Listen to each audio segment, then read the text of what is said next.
أعوذ بالله من الشيطان الرجيم. بسم الله الرحمن الرحيم. الحمد لله الذي هدانا لهذا وما كنا لنهتدي لولا أن هدانا الله. أشهد أن لا إله إلا الله وأشهد أن محمدا عبده ورسوله. اللهم صل وسلم وبارك على سيدنا ومولانا محمد وعلى آله وصحبه ذريته وأمته أجمعين. فيا أيها المؤمنون أوصيكم ونفسي بتقوى الله وطاعته لعلكم تفلحون. فقال تعالى في كتابه العظيم: أعوذ بالله من الشيطان الرجيم. بسم الله الرحمن الرحيم.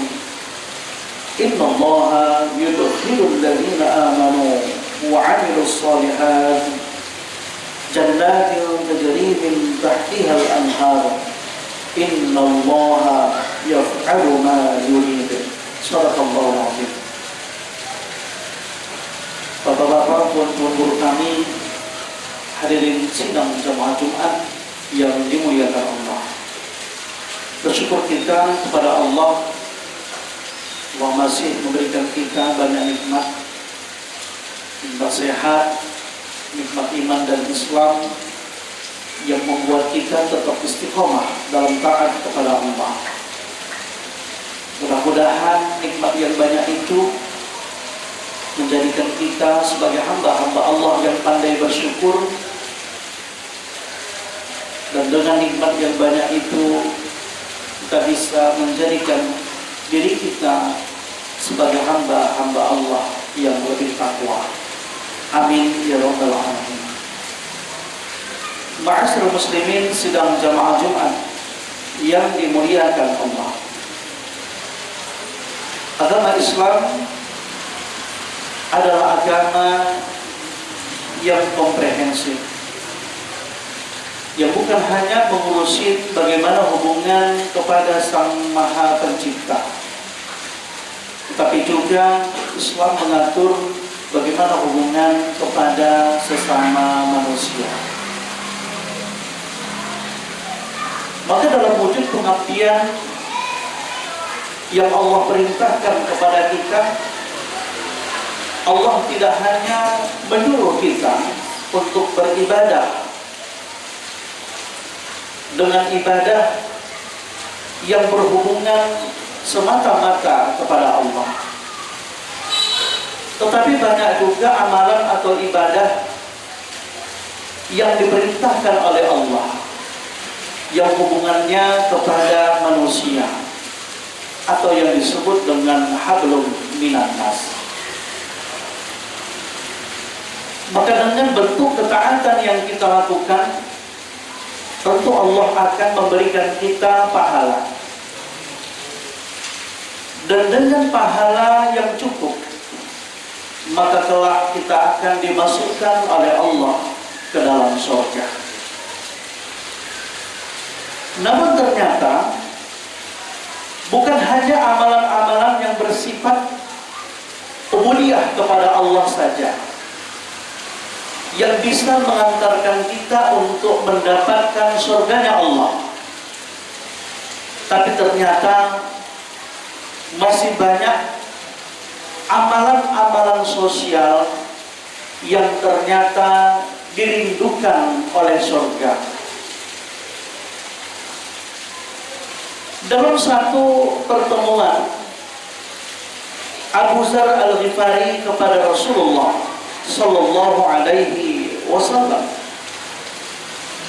maka beliau bertanya kepada Rasul, "Wahai Rasulullah, amal apakah yang dapat memastikan seorang hamba untuk masuk ke dalam surga?" Maka Rasulullah dengan jawaban yang singkat menjawab, "Tu'minu billahi wal yawmil akhir." Engkau cukup beriman kepada Allah dan dengan hari akhir. Namun tentu mendengar jawaban yang singkat ini, seorang Abu Dzar Al-Ghifari yang dikenal sebagai sosok sahabat yang cukup kritis,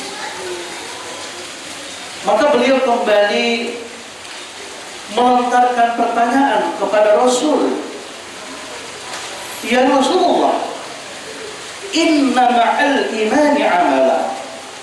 Wahai Rasul, apakah benar bahwa bersama iman itu masih ada amalan-amalan yang harus dilakukan?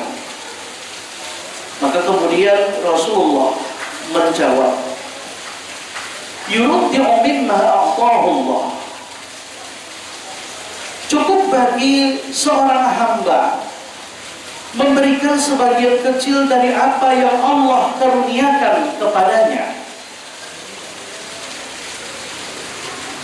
Jawaban Rasul yang kedua ini tentu memberikan sebuah penjelasan kepada kita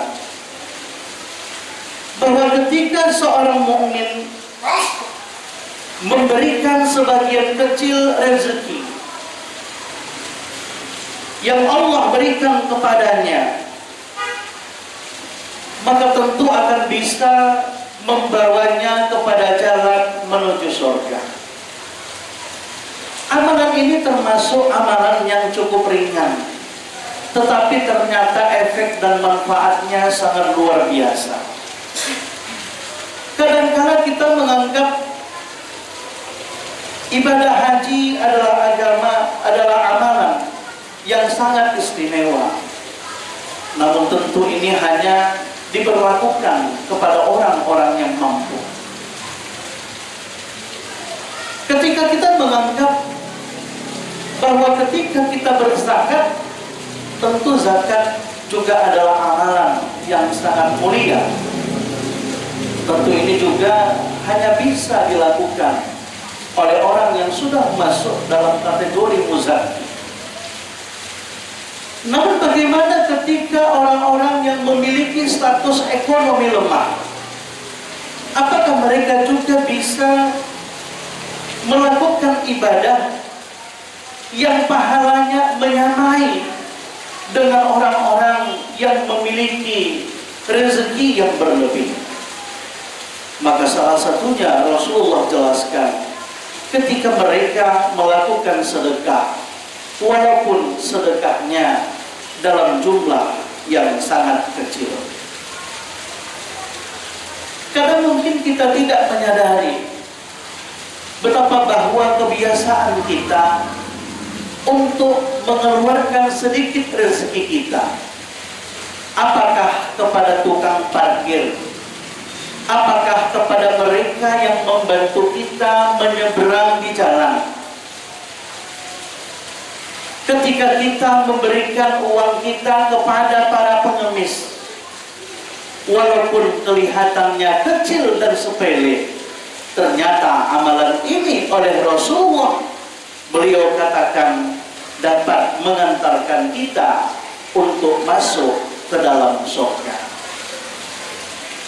Ma'asyiral muslimin sidang jamaah Jumat yang dimuliakan Allah, jawaban ini ternyata tidak membuat Abu Dzar Al-Ghifari puas.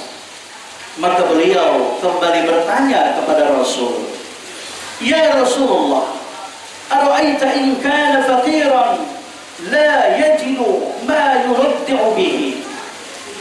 Duhai Rasul, bagaimana jika seorang hamba itu sangat fakir, yang untuk memberikan sesuatu yang sedikit atau kecil pun mereka tidak mampu untuk memberikannya? Maka Rasulullah memberikan jawaban sebagai alternatif amalan soleh yang kedua, ya'muru bil ma'ruf wa yanha 'anil munkar. Ketika dia tidak mampu untuk bersedekah, berbagi dengan bersama, maka cukuplah ia menyeru kepada kebajikan dan mencegah perbuatan-perbuatan yang mungkar. Amalan ini tentu lebih ringan dan tidak membutuhkan modal dibandingkan amalan yang pertama. Cukup bermodalkan kata-kata dan bermodalkan perbuatan. Walaupun kadang banyak orang yang tidak pede, tidak percaya diri untuk mengajak orang lain berbuat baik dan mengajak orang lain untuk meninggalkan kemungkaran. Maka berapa banyak orang yang mengatakan bahwa saya belum sanggup dan saya belum pantas untuk mengajak orang berbuat baik karena saya pun belum termasuk orang yang baik. Betapa saya belum cocok dan belum pantas untuk menyuruh atau mengajak orang meninggalkan perbuatan maksiat, karena saya pun kadangkala masih berbuat maksiat dan dosa. Maka tentu pernyataan ini seharusnya kita buang jauh-jauh, karena kita sebagai seorang muslim yang beriman kepada Allah, kita memiliki tugas untuk berdakwah, menyampaikan dan mengajak orang untuk berbuat baik dan mengajak sesama mencegah kemungkaran. Dalam satu hadis Rasulullah menjelaskan kepada kita, muru bil ma'ruf fa illam taf'alu kullu. Suruhlah orang untuk berbuat kebajikan sekalipun engkau belum sanggup untuk melakukan semuanya. Wanha 'anil munkar fa illam tajtanibu kullu. Dan ajarlah orang untuk meninggalkan kemungkaran sekalipun engkau belum sanggup untuk meninggalkan semuanya. Maka tentu hadis ini dapat memberikan sebuah kekuatan dan motivasi kepada kita. Walaupun kita belum menjadi hamba Allah yang saleh, sekalipun masih banyak dosa yang kita lakukan, maka tetap tugas untuk berdakwah, menyeru kepada kebaikan dan meninggalkan kemungkaran merupakan tugas dan tanggung jawab kita juga. Ma'asyiral muslimin, sidang jamaah Jumat yang dimuliakan Allah. Kemudian Abu Dzar Al-Ghifari tentunya tidak sampai di situ saja, merasa puas dengan jawaban yang disampaikan oleh Rasul. Maka kembali ia bertanya, ya Rasulullah, ara'aita in kana ajiban la yastati' ay ya'mura bil ma'ruf wa yanha 'anil munkar. Wahai Rasul, bagaimana jika hamba itu gagap dan tidak mampu mengajak kepada kebaikan dan mencegah kemungkaran? Maka Rasulullah menjawab, yasna'u li akhraq. Cukup baginya membantu orang yang membutuhkan. Bentuk bantuan ini tentu sangat-sangat sederhana sekali. Apakah ketika seseorang membutuhkan uluran tangan kita karena dia hendak ke rumah sakit, maka kalaupun kita tidak bisa membantu dengan meminjamkan kendaraan yang kita punya, tidak bisa memberikan ongkos yang dia butuhkan, paling tidak menunjukkan jalan di mana tempat klinik dan rumah sakit itu berada. Lagi-lagi ini adalah amalan-amalan sosial yang ternyata ringan namun sangat dirindukan oleh surga. Kemudian Abu Dzar masih tetap melanjutkan pertanyaannya kepada Rasul, ara'aita in kana akhrata la yasna'u syai'an. Maka bagaimana jika orang itu sendiri termasuk orang yang membutuhkan dan tidak mampu melakukan apapun?